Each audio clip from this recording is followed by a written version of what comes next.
La resinífera toxina de una especie de cactus marroquí es considerada la sustancia más picante del mundo. Desgraciadamente, para los amantes del picor, esta sustancia no puede ser ingerida ya que es tóxica. Sin embargo, puede ser utilizada para curar dolores crónicos. El compuesto, que ya se estudia para el uso en humanos, trabaja destruyendo las neuronas que son responsables de transportar las señales del dolor inflamatorio hasta el cerebro. Difícil de creer. Comenzamos. Hoy, el descubrimiento de América, mucho antes de Cristóbal Colón. También malas decisiones que han cambiado la historia. Además, la sorprendente mitología nórdica. Finalmente, trágicos casos de estampidas humanas en el mundo. Todo será difícil de creer.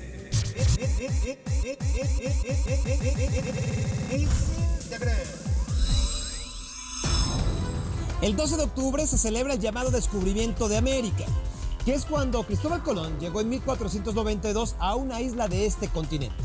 No obstante, existen varias teorías, algunas incluso apoyadas por pruebas definitivas, de que civilizaciones de otros continentes llegaron a América mucho antes que Cristóbal Colón.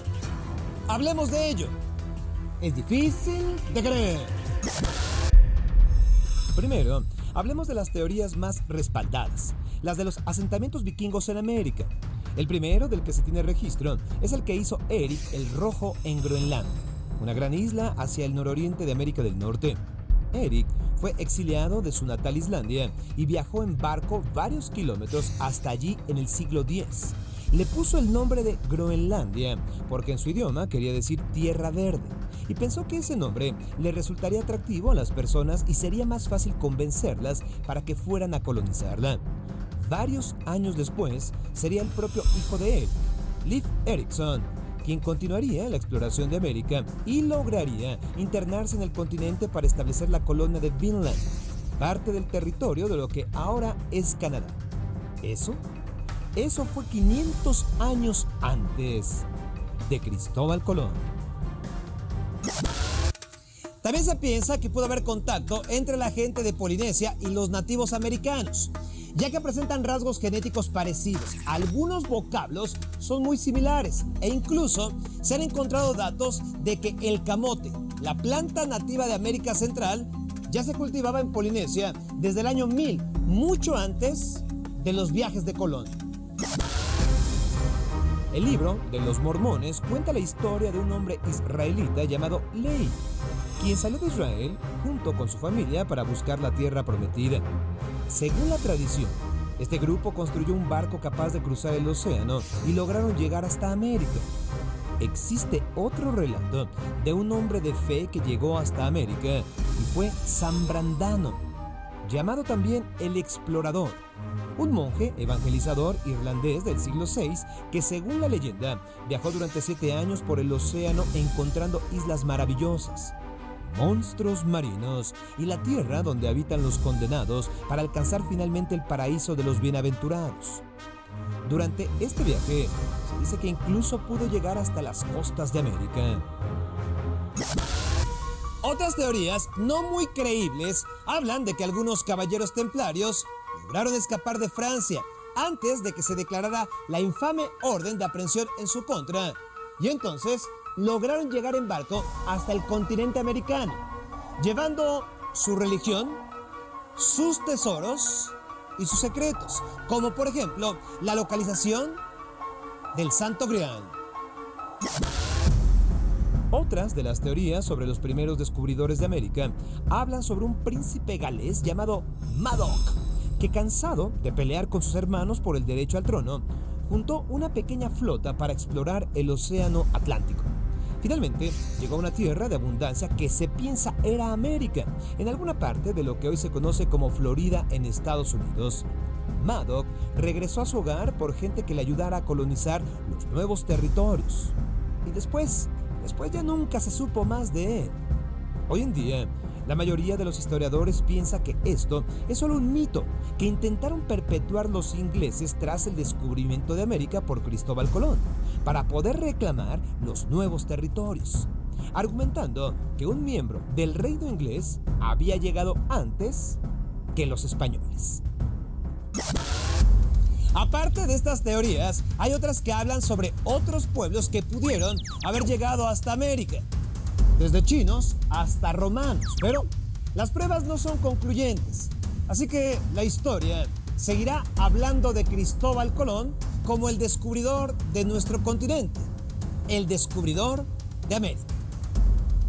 Difícil de creer. Difícil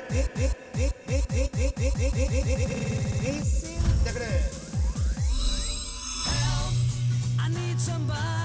En 1962, Dick Rowe, el director de la compañía discográfica Decca, pensó que los grupos de rock ya habían pasado de moda.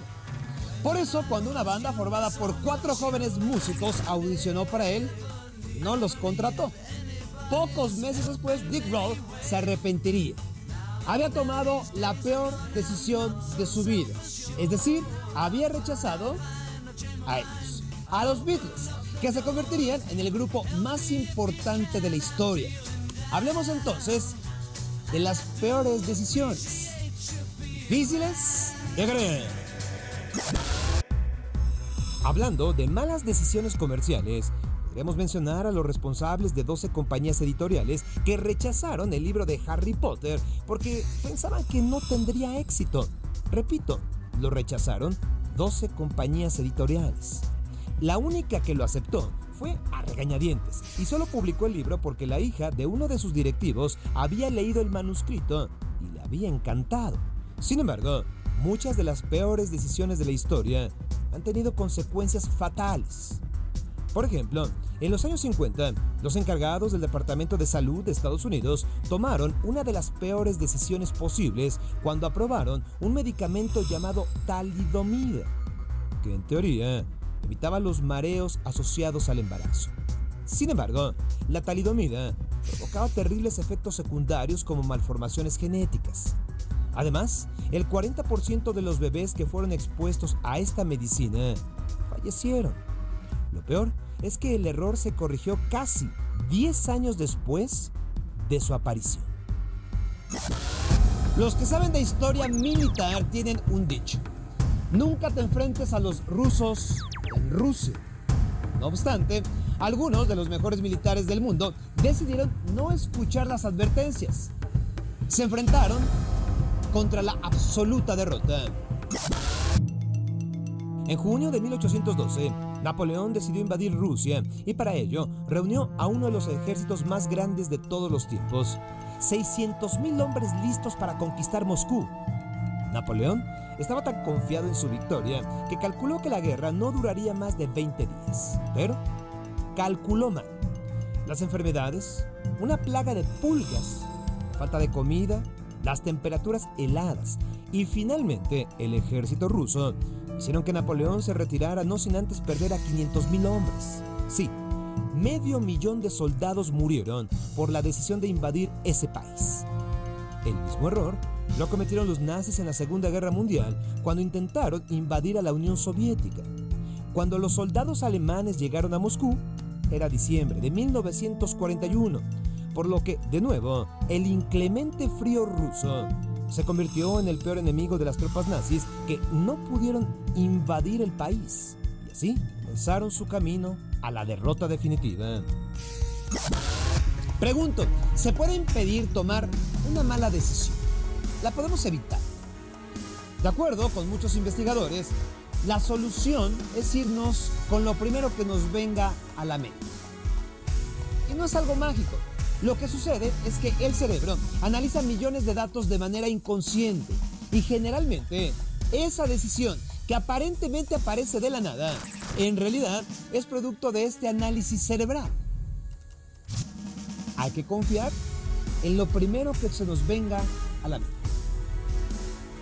Difícil de creer. Difícil de creer. En el principio, el mundo estaba vacío, hasta que los Aesir, con grandes proezas, levantaron desde el fondo del mar la tierra y colocaron en el cielo al sol y la luna, iniciando el ciclo de los días. Esto es lo que dice la Voluspa, o bien profecía de la vidente, sobre el origen del mundo para la mitología nórdica, una de las tradiciones religiosas que en la actualidad cuenta con pocos seguidores, pero que sigue permeando en nuestra cultura de manera difícil de creer. La Voluspa se le va cantando en un tono de poema épico a Odín, el más sabio, el más justo, el padre de los dioses, el que entregó uno de sus ojos para obtener la sabiduría y poder cabalgar por Yggdrasil, el fresno perenne, el árbol de la vida, la estructura misma del universo. Mantiene unidos y comunica los 9 mundos que son Helheim, el reino de los muertos, muy parecido al infierno cristiano; Svartalfheim, el reino de los elfos oscuros; Niflheim, el mundo nebuloso y terrorífico; Jotunheim, reino de los gigantes de hielo; Midgard, la residencia de en medio o la tierra de en medio. Este es el mundo donde vivimos nosotros y que se conecta por las ramas y las raíces del árbol de la vida con todos los demás universos. Vanaheim, el reino de los dioses de la naturaleza y la fertilidad. Alfheim, el reino de los elfos de luz. Asgard, reino de los dioses temperamentales, regido por Odín y Thor, los dioses más venerados de esta mitología. Y el último reino, Muspelheim, hogar de los gigantes de fuego. Como vemos, los 9 reinos son duales. Existe el de la luz y el de la oscuridad, el fuego y el hielo, la vida y la muerte. Los dioses mismos habitan en 2 mundos complementarios y todo dividido por la Tierra Media, el hogar de nosotros los hombres.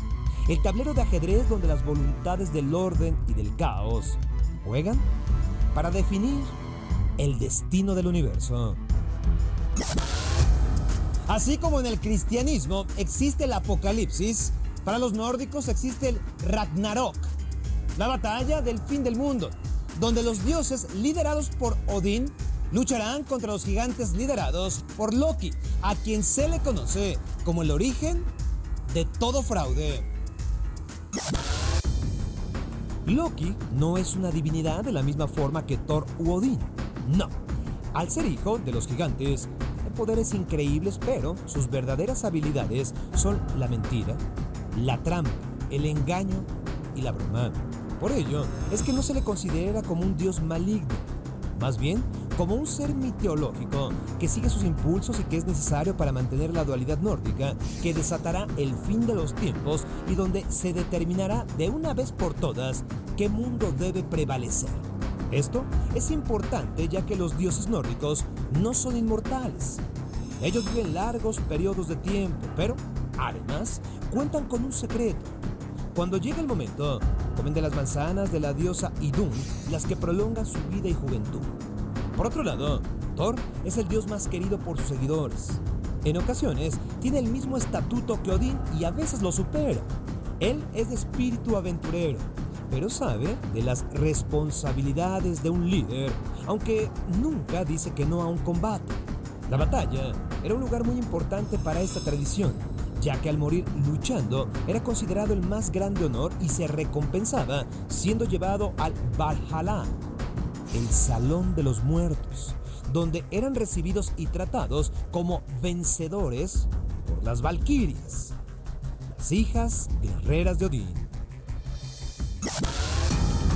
Las valquirias eran hermosas y fuertes guerreras que estaban bajo las órdenes de Freyja, diosa del amor, la belleza y la fertilidad, pero al mismo tiempo diosa de la muerte, diosa de la guerra y diosa de la magia, ya que como les había platicado, en el mundo nórdico la dualidad es tal vez la característica más importante, porque dependiendo de las circunstancias, todos tenemos 2 caras.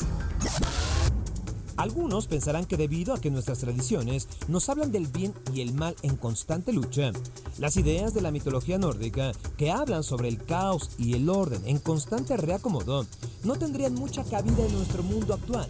Sin embargo, cada vez son más las obras artísticas que nos demuestran lo contrario. Como ejemplo, están las novelas del Señor de los Anillos, escritas por el genial J.R.R. Tolkien, y llevadas al cine por Peter Jackson, que se han convertido en clásicos instantáneos para nuestra cultura. Y aunque esas obras estén mezcladas con otras tradiciones y mitologías, su base son las leyendas nórdicas, donde los humanos son una especie que, de igual manera que los elfos y los enanos, deben esforzarse para lograr sus objetivos. Por otro lado, estas tradiciones son tan antiguas que no tenemos datos precisos de cuándo comenzaron a crearse, por lo que mantenerlas vivas es importante para que el espíritu humano sobreviva a cualquier Ragnarok que debamos enfrentar.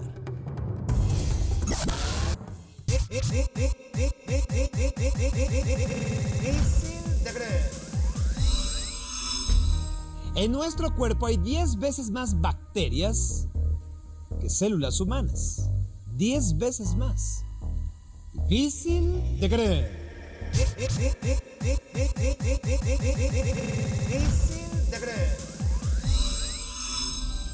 Hay eventos masivos que lamentablemente terminan en tragedia por las estampidas humanas.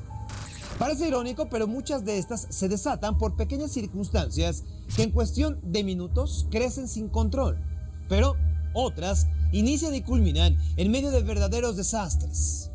Estampidas humanas. Difíciles de creer. Horas después del ataque con mortero que mató a 7 personas y dejó heridas a otras 36 en Bagdad, más de 1000 peregrinos fallecieron al hundirse un puente sobre el río Tigris de la capital iraquí. La desgracia se hizo presente durante la fiesta sagrada de Ashura Chi, esto en 2005, cuando la multitud comenzó a correr presa del pánico provocada por el rumor de que un terrorista suicida los podía aniquilar. Entonces, cientos de chiíes, la mayoría niños y mujeres, se agolparon hacia una valla metálica. Esta cedió y varios cayeron al agua. Algunos murieron ahogados, mientras que otros perdieron la vida al ser aplastados. Numerosas embarcaciones recuperaron los cadáveres, en tanto que varias familias se desbordaron en los hospitales en la búsqueda de sus seres queridos. Días después, las autoridades iraquíes responsabilizaron al terrorista Abu Musab al-Zarqawi, integrante de Al-Qaeda, por este oscuro episodio. Sin embargo, la tragedia también tuvo tintes políticos, ya que se dio cuando la relación entre chiíes y suníes estaba en un punto álgido, a raíz de la posible aprobación de nuevas leyes en la constitución iraquí.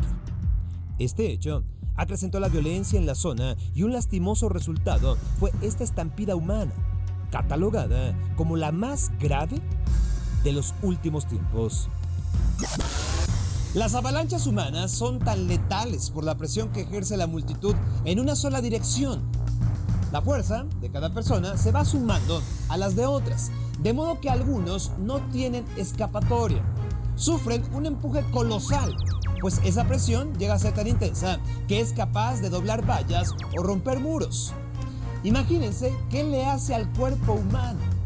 Ni siquiera no puede expandir los pulmones para tomar aire y así tener siquiera un respiro de vida. En 2010 se dio otra estampida humana de consideración. Sucedió en Camboya, con un saldo de más de 450 víctimas mortales. Unos 2 millones de personas habían viajado a la ciudad de Phnom Penh. Esto para participar en carreras en bote, asistir a los conciertos y ver los fuegos artificiales en el marco de un festival anual. Pero la tragedia sobrevino cuando cientos de asistentes, la mayoría jóvenes, quedaron atrapados en el puente que conecta a la capital camboyana con Diamond Island. La estampida se produjo luego de que el intenso calor llevó a muchos al desmayo. Entonces, la multitud intentó abrirse camino con violencia para escapar del tumulto. Y en 2005, en Nueva Delhi, una peregrinación se tiñó de muerte. 300 personas perdieron la vida en esta avalancha humana en la que el número de heridos superó el millar. El suceso se produjo en el templo de Mandra Devi, donde se celebraba una fiesta anual de agradecimiento por las cosechas. Todo inició por el incendio de un transformador y en segundos las llamas arrasaron con los puestos de comida, seguido por detonaciones de cilindros de gas. La mayoría de las víctimas fallecieron por los golpes recibidos o asfixiadas por la presión de la multitud. Pero no faltó quien aprovechó el caos para saquear algunos comercios. La probabilidad de que se den incidentes de esta magnitud se incrementa en eventos donde asisten miles y miles y cientos de miles de personas. Hay que estimar que 4 personas reunidas en 1 metro cuadrado es una señal de alerta. Ante ello, hay que buscar la salida más cercana y de fácil acceso.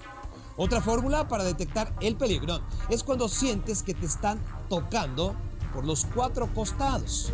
Ahí es tiempo de abandonar la masa. Se dice que la Meca es el epicentro de las avalanchas humanas. Año con año, peregrinos musulmanes participan en el ritual del Hajj, donde lanzan piedras contra monolitos que simbolizan las tentaciones del diablo. Todo musulmán con buena salud debe acudir al menos una vez en su vida a la ciudad de la Meca. Es por ello que año con año 3 millones de personas se concentran en la zona y como consecuencia también las estampidas humanas son constantes. Una de las más sonadas se dio en 1990, cuando murieron 1.426 peregrinos. Basta que algunos se tropiecen para que el caos y el pánico se desate.